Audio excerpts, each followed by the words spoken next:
Okay. All right. Welcome back to The Wayward Widow.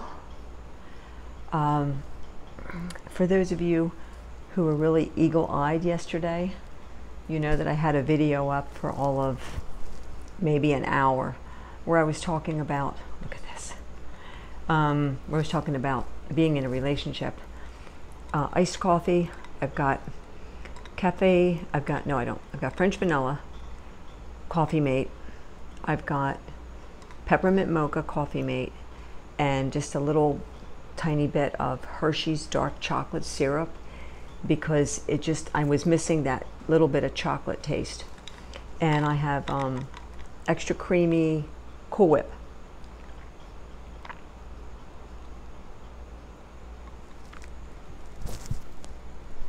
I put my microphone off to the side so that it wouldn't be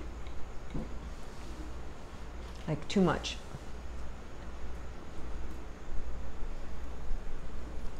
I'm going to show you guys something. Take a look at these. These are roses that were given to me, and I'm letting them dry out in there in the water, kind of like a lotus pond. So the video I had up last night, I took down because I realized the way I went about it wasn't exactly the way I wanted it to go. So I thought, let me start over, let me start from scratch, and let's do this again, because I put stuff out into the world for a reason, and that's to have people see and learn what this is like for me. Not for anybody else, but for me. So come here with me. So there was a couple of comments that I was able to catch on last night's video. One of them was from Judy. Judy, you said something about Sky and his name. I wasn't quite sure what you were getting to, but I pretty much have always referred to Sky as my partner, because we weren't legally married when he died, so I didn't refer to him as my husband, but as my partner. But he was my husband at one point. So when I say, my partner, I still am talking about him in that respect. So I hope that makes sense. I don't know.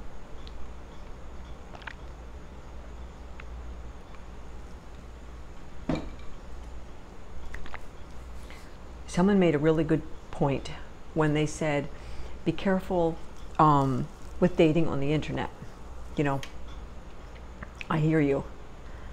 But I want to tell a little bit of a story about my dating experience and how I met the people I met over my lifetime. Okay? Just to kind of give a little bit of my perspective of how we meet people and how things turn out. We're in 2024. So dating is an entirely different animal now than it was, way back. So, and I'll go through this really quick with no backstory. First person I ever got involved with, I met through my brother. He was a friend of my brother's. Second person was a kid that lived a couple houses up from where I lived.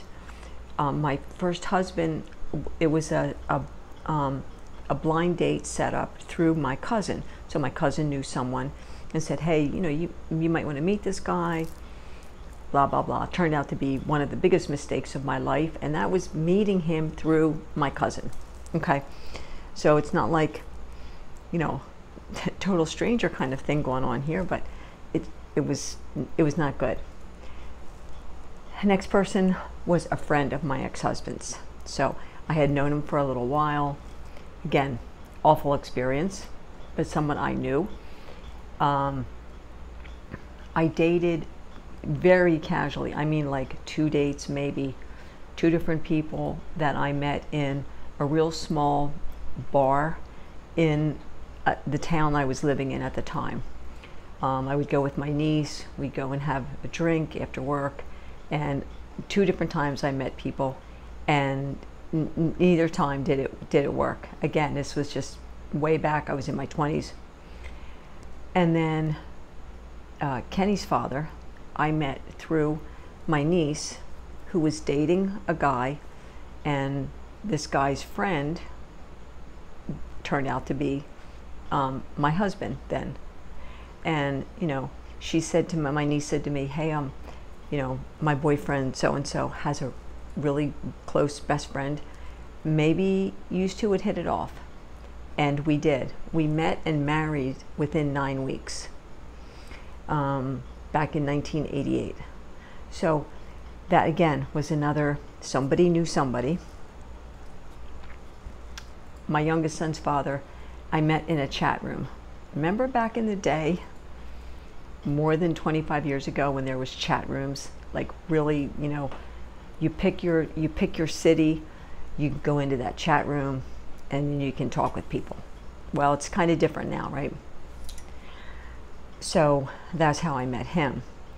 And then Sky, I met on Facebook in a Buddhist group I was in that I had joined. And he was in the group. I met him through a comment that he replied to. That was how I met him. So look at all the different ways that I met people over the time that I either married or dated casually. So many different ways. So when someone says, be careful dating, meeting people on the internet, I get it, but some of my worst experiences were meeting people through people who knew them. Family members. It was like, oh, I know so-and-so. Maybe you want to meet them. It's a different world. It's a whole different world. So my situation is just my situation. And I can say that I've talked to so many women, a couple of men, read a billion articles,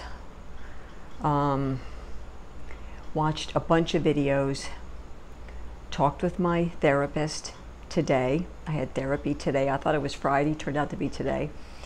And we were able to connect for half an hour and talk about the fact that I'm in a relationship now and how that's going.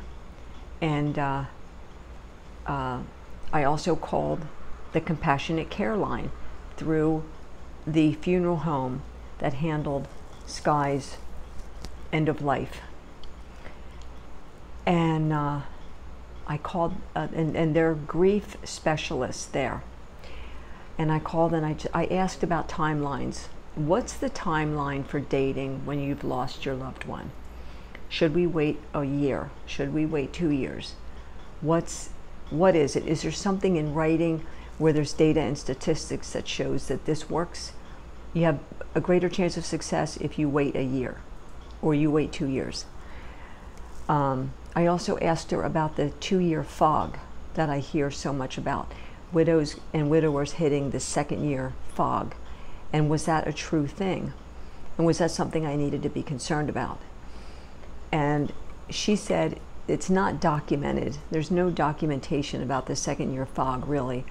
But what it comes down to is that you get through the 1st year, so you go through the birthdays, the anniversaries, the holidays, all the kids' birthdays, all the important days that your partner's not there any longer, your husband's not there, your wife's not there.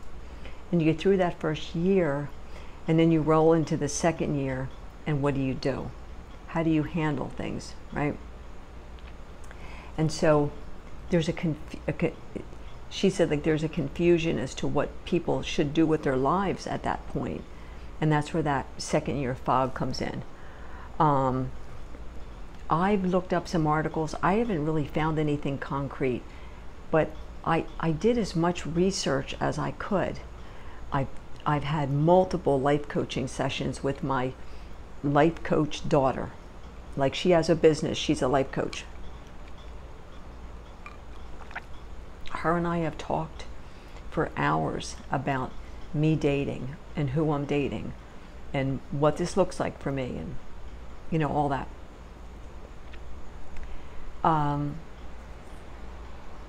I hit And Sky and I also talked all the time about life and death and what life would look like after one of us passed. Whether it was me that passed first or him that passed first. This was before he got sick, okay? We talked openly about everything, him and I. There was nothing we didn't discuss. And we both talked about what would we do? Would we date? Would we stay alone? And it's one thing to talk about it and you think it's what you're going to do. It's a whole different story when you're in a scenario that you haven't been in before, you know. So we both said, you know, at some point we probably would date. And we both gave each other the okay to do whatever it is we wanted to do. It wasn't like, oh no, I don't ever want you to meet anybody. It wasn't like that. So keeping in mind that I'm in my 7th month since he passed, but he also was sick with this particular disease for 4 years before he died. So for 4 years, I was a caregiver almost around the clock, especially the last 2 years before he passed. So I had a lot of time that I was pretty much on my own, and I had to figure things out. And you guys know that from all the videos. And I've gone through the, you know, all the grief, the nights of crying, the days of crying, the falling apart, the I'm not going to date, like who's going to want to date me? You know, like I've had people say no one's going to want to date you. I've kind of run the gamut of understanding my financial picture, understanding the fact that I have anxiety and panic attacks, so it makes it a little bit harder unless the person that I'm dating is understanding enough to know that this is not a condition that I'm just choosing to have and I'm just, you know, using it to my advantage. No, this is something that's ingrained in me from when I was a little tiny kid. But I work through things the best I can. So I hit that 6-month mark. I did everything I needed to do. I fulfilled my commitment to Sky. He passed. Everything that he said he wanted, I did. And I got all the paperwork done. I closed all the accounts. And I'm here by myself, and I'm thinking, now what? You know, 2 months, 3 months, 4 months, 5 months. And it might not sound like a long time to a lot of people, but when you're living it day after day and you're by yourself day after day after day, those days stretch out. It's long. The days are long. The months are long. And when I hit the 6-month mark, 6 months plus 4 years, I was ready to at least give it a go. Kind of just dip my toe in the water, so to speak, and see who was out there. But I also was terrified because I kind of couldn't imagine that in my 66th rotation that I would want to put the energy and the time into starting over, meeting someone new, when I knew Sky like the back of my hand. You know, I knew his mannerisms, the way he spoke, what he ate, what he drank, his sleep pattern, like everything, you know. Just like any of us who've lost someone, we know our people. So the thought of starting over and trying to learn a new people is daunting. And I don't have a lot of energy for it, to be quite honest. And I'm really used to my alone time. Like my alone time, my time is extremely precious to me. And being able to keep my ebb and flow in my life is extremely important to me. There are things that I do every day. You know, little things around the house. I'll pick one thing and tackle in the apartment. Whether it's I water the plants one day, I run the vacuum one day, I wipe down everything in the bathroom or everything in the kitchen. But, you know, keeping things going every day. Sitting meditation, doing walking meditation, listening to music, doing some reading, taking walks, whether it's even here in my home and using the Walk with Leslie. Now lately, I've been walking outside, getting my steps in outside, which is needed and it's good for me. So there are things that are important to me that I need to continue with and not have my whole life turned upside down because someone comes into it, you know. And it's also the same for the person that comes into your life, because their life is changed up too. So it's not a matter of just my life being changed up, it's a matter of his life being changed up too. So at that 6-month mark or so, I talked to the couple people who tried Facebook dating, and I did a video on what it was all about and the way it was set up. And you know, it's interesting, but being over on Reddit for a while and being in a couple of over 60 dating groups, I heard the same scenario from people over 60 that are widows and widowers trying to get back into the dating scene and what they've gone through. So I started to put my profile up once, and I freaked out. I'm like, a couple of profiles started to pop up, and I'm like, no, I can't. So I deleted it right away, and it's really easy to delete your profile. They don't hide it. You don't have to dig around. So I deleted it, and I gave myself another 10 days or so. I talked to a few people who've used Facebook dating and had, you know, a fair measure of success. And again, I had to ask myself, what was I looking for? You know, was I looking for a companion? Somebody that I could be with, you know, meet like twice a week and have coffee or go for lunch, maybe see a movie, you know, and then we go our separate ways. Did I want a steady person, someone who was not seeing anyone else and I wasn't seeing anyone else, and we were going to be monogamous, but we were not going to live together, and we were not going to look at this as a long-term relationship. Like, we weren't going to think about marriage or anything like that. It was just going to be, you know, okay, you have your place, I have my place, you know, we'll see each other 3 nights a week or 3 days or whatever. So you can go that route, or you can just do the, hey, let's talk on the phone, let's FaceTime. There's so many different kinds of relationships out there now, I'm finding. And then there's also the good old friends with benefits, which I could never figure out and still can't figure it out. That's just is not my thing. Because the couple of male friends that I have, even the thought of that would not be a benefit to me in any way, shape, or form. Like, no offense to my friends, but, you know, like the people who come up to help me out, you know, like, no. So for me, I had to figure out, what did I want? What was I looking for? Really, what was I looking for? Not fooling myself, but what I was truly looking for. 18 minutes. And I knew that I was looking for something long-term. Something where somebody can be monogamous and be honest and not be the, you know, not be the cheater, not be hiding the phone, not any of that kind of thing. You know, somebody that I could count on, somebody who was going to have my back, somebody that he would know that he could count on me. And definitely looking long term.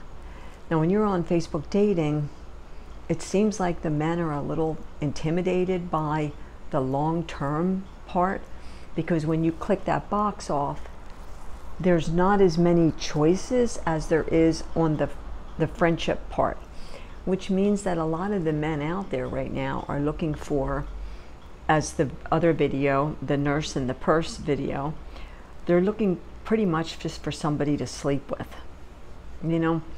And no, thank you, ma'am. That's not what I'm in this for. So in order for me to kind of open up the whole pool of who's out there, I started out with serious relationship, and it was limited, went over to the friendship, found it just as limited, went back to long term, and I met my person. And I'm just going to say I was lucky. Like, sky was looking out for me, the universe was looking out for me. I was manifesting a certain person for a while, and and I met that person, like to a T. So we've been seeing each other for a couple of weeks. It's going really well. The communication is wide open, wide open. I have some things on my end here that need to be worked through and around. You know, my son is here with me, and so, you know, there's that, you know, with his health, and just, you know, trying to be a help and be a support there. And it's also different having someone around that comes in that hasn't been here before. And you know, he has his own things that he has to work on in his life, and so we talk a lot.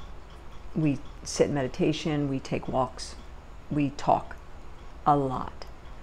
And I think that's the most important thing, to get to know each other and make sure that you're on the, you know, that you're at least on the right track. You're kind of looking for the same thing.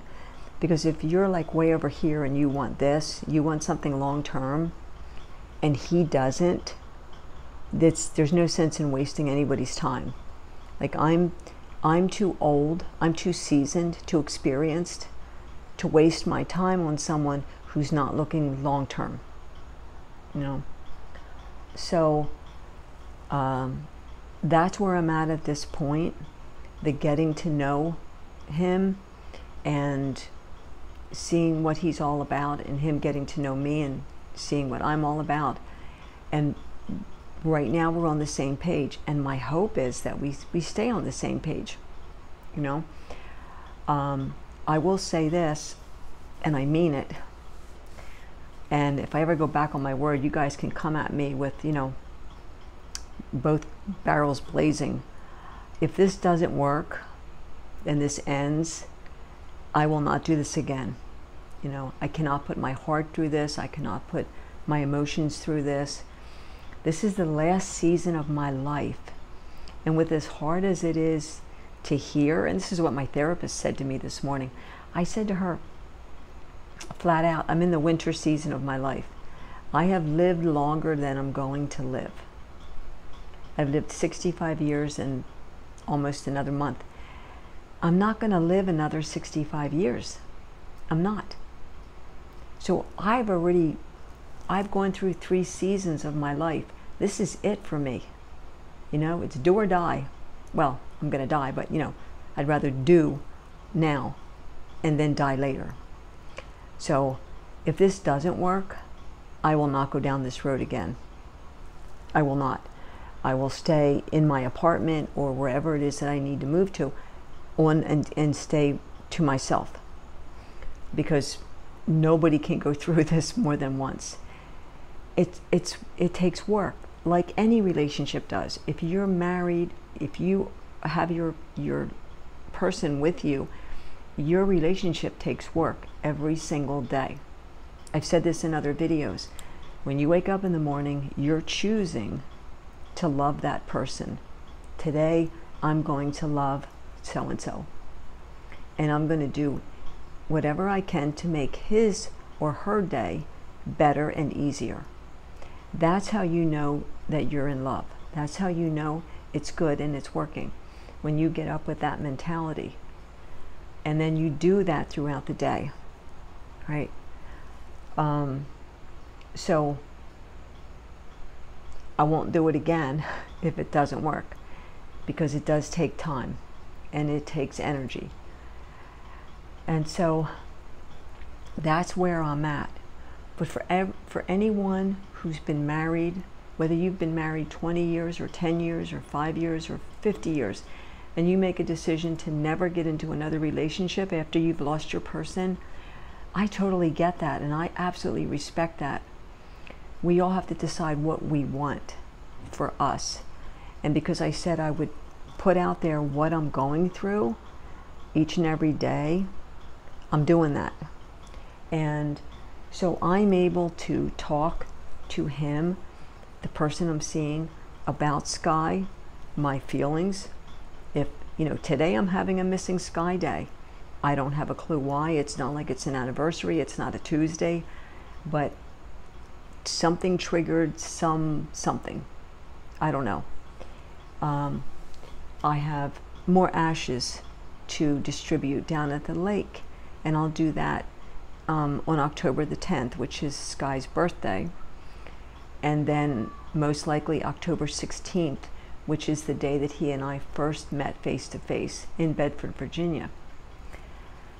And so I'm able to talk about him. You know, I don't talk about him all day long, every single thing, and my home doesn't reflect him in every single, you know, corner. There are things, but they don't jump out at, you know, myself or the person that I'm seeing, but they're here. So for people who choose to stay on their own because they found their person for a lifetime and no one's going to take that person's place, I totally get it. And I absolutely respect you for that.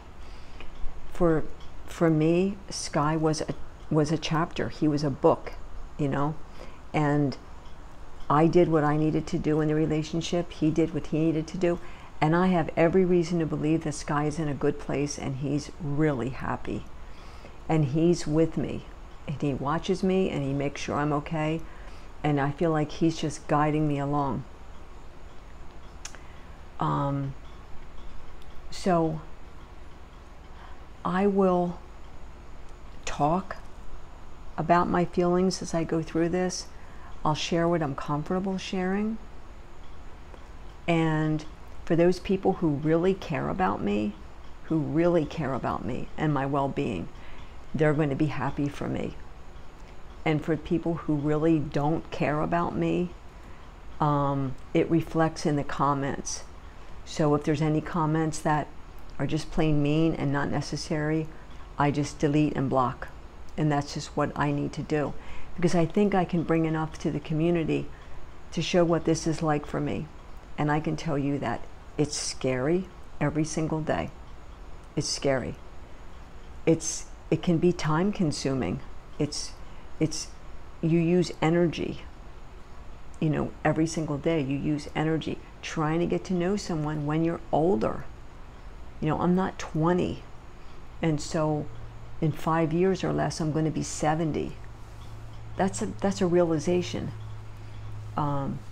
So I'm feeling all the things, you know. Should I have waited longer?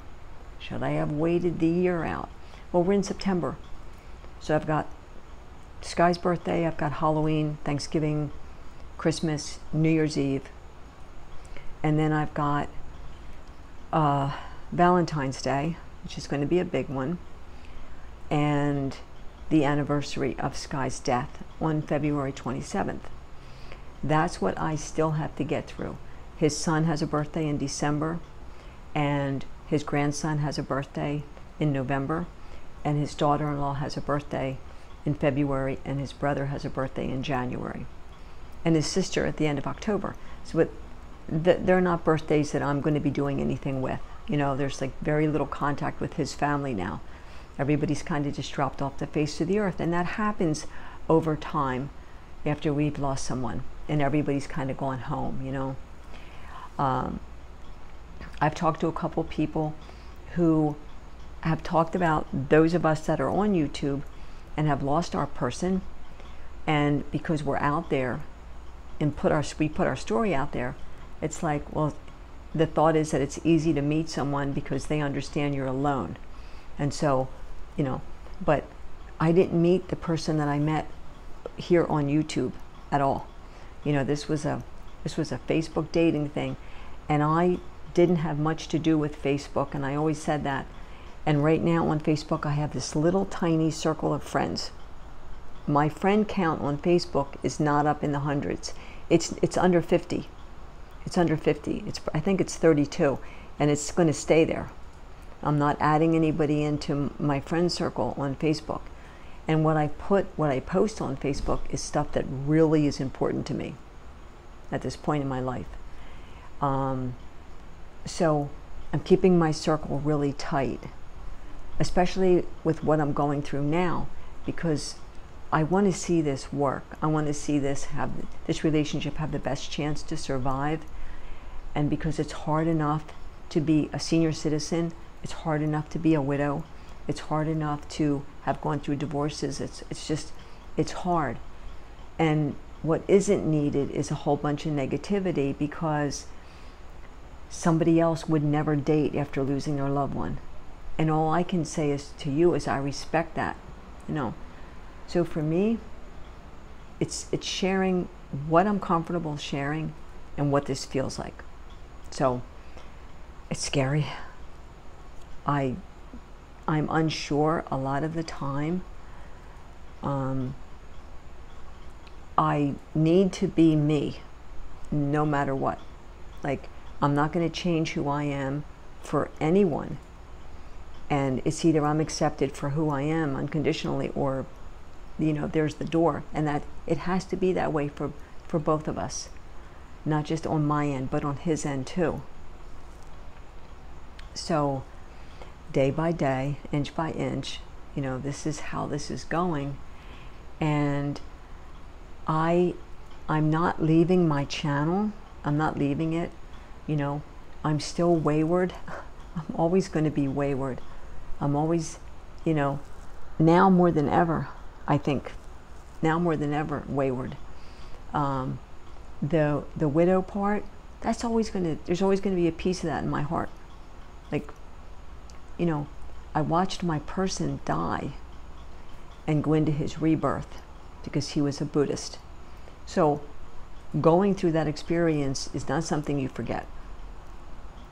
So that's always going to be a part of me. So it's not like, okay, I met someone, I'm going to see if this is going to work, and I'm just going to forget my channel and forget the other widows and widowers and just go about my merry way now. Like, okay, I had my channel to find a person, I found a person, and I'm going to leave. No. I'm going to let everyone know what this feels like, being the age I am, going through what I'm going through, and we'll see how things go. So I'm respectfully asking that people be kind and considerate in the comments. And if you don't have anything nice to say, don't say anything. Just don't. No one has to be here with me, you know. But if you're here, it's because you care about me, and so I appreciate you. This is one of the hardest things I've ever done. Trust me on that. So I'm going to go inch by inch, you guys.